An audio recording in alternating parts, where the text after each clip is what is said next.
আসামির কাঠগড়ায় ১ ঘণ্টা চুপচাপ দাঁড়িয়েছিলেন সাবেক আইনমন্ত্রী আনিসুল হক। নিজের আইনজীবী ছাড়া আর কারো সঙ্গে কথা বলেননি তিনি।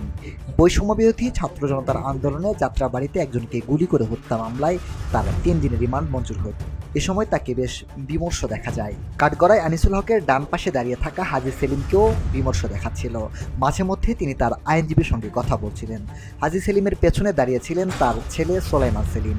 প্রায় ১ ঘণ্টা দুজন পাশাপাশি দাঁড়িয়ে থাকলেও তারা নিজেদের মধ্যে কথা বলেনি। আলাদা দুটি হত্যা মামলায় যখন সোলাইমান সেলিমকে ৭ দিনের রিমান্ড মঞ্জুর হয়, তখন হাজী সেলিম বারবার তার বাঁ হাত মাথার উপর রাখছিলেন। হাজী সেলিমের খুব কাছেই দাঁড়িয়েছিলেন সাবেক খাদ্যমন্ত্রী কামরুল ইসলাম। লালবাগের একটি হত্যা মামলায় তার ৩ দিনের রিমান্ড মঞ্জুর হয়েছে। তিনি নিজেই আদালতের সঙ্গে কথা বলেন, দাবি করেন যে এলাকায় খুনের ঘটনা তিনি সেই এলাকার সংসদ সদস্য নন, তিনি ভীষণ অসুস্থ। কাঠগড়ার ঠিক সামনে দাঁড়িয়েছিলেন সাবেক চিফ হুইপ আসম ফিরোজ। যাত্রাবাড়ী থানার একটি হত্যা মামলায় তার ২ দিনের রিমান্ড মঞ্জুর হয়েছে।